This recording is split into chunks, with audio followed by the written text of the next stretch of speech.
નાઇજીરિયામાં આ પોલીસમેને એક બકરીને જેલમાં પૂરી દીધી. બે ચોર હતા, ગાડી ચોરી કરવા ગયા હતા અને એણે એવું કીધું કે એક ભાગી ગયો, પણ બીજો છે ને એને પોતાની જાતને માણસમાંથી જાદુ કરી કે વિચ ક્રાફ્ટ કરીને બકરી બની ગયો અને એને લિટરલી જેલમાં પૂરી દીધો.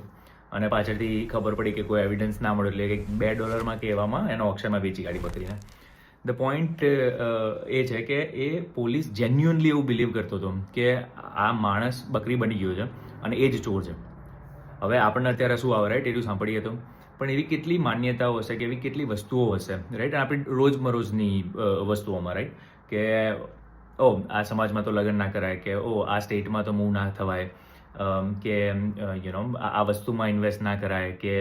આ ટાઈપના લોકો તો આવા જ, રાઈટ, કોઈ બી તમારી જે માન્યતા હોય, આ તો મેં એમને જનરલ વસ્તુઓ કીધી જે આપણે યુઝ્યુઅલી સાંભળતા હોઈએ, પણ જે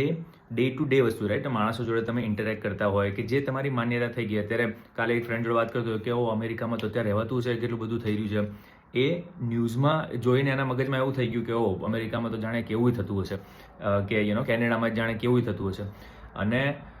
એ કદાચ હકીકત હોય જ નહીં, પણ એના મગજમાં એટલી બધી ભરી ગઈ હોય ને કે એ એના માટે રિયાલિટી થઈ જાય. તો એ ક્વેશ્ચન કરવો જરૂરી છે કે ભાઈ એમ કે ન્યૂઝીલેન્ડ જઈને ના રહેવાય, કે ફોર એક્ઝામ્પલ સાઉથ આફ્રિકા જઈને ના રહેવાય. ન્યૂઝમાં સાંભળી કે તને 2 જણાએ કીધું એટલે તું કહે છે ના રહેવાય, પણ તું ખરેખરમાં જઈને જોયું ખરું, કાં તો ક્વેશ્ચન કર્યું કે ના ચાલ મને બીજા 10 જણા પૂછવા દે, કાં તો મને ઓનલાઈન જોવા દે કે ખરેખરમાં શું થઈ રહ્યું છે, કાં તો જાતે જઈને એક્સપિરિયન્સ કરવા દે. એનો બધા ના કરી શકે, બટ પોઈન્ટ એ છે કે એક બુક છે, એ હંમેશા યાદ રાખવાની કે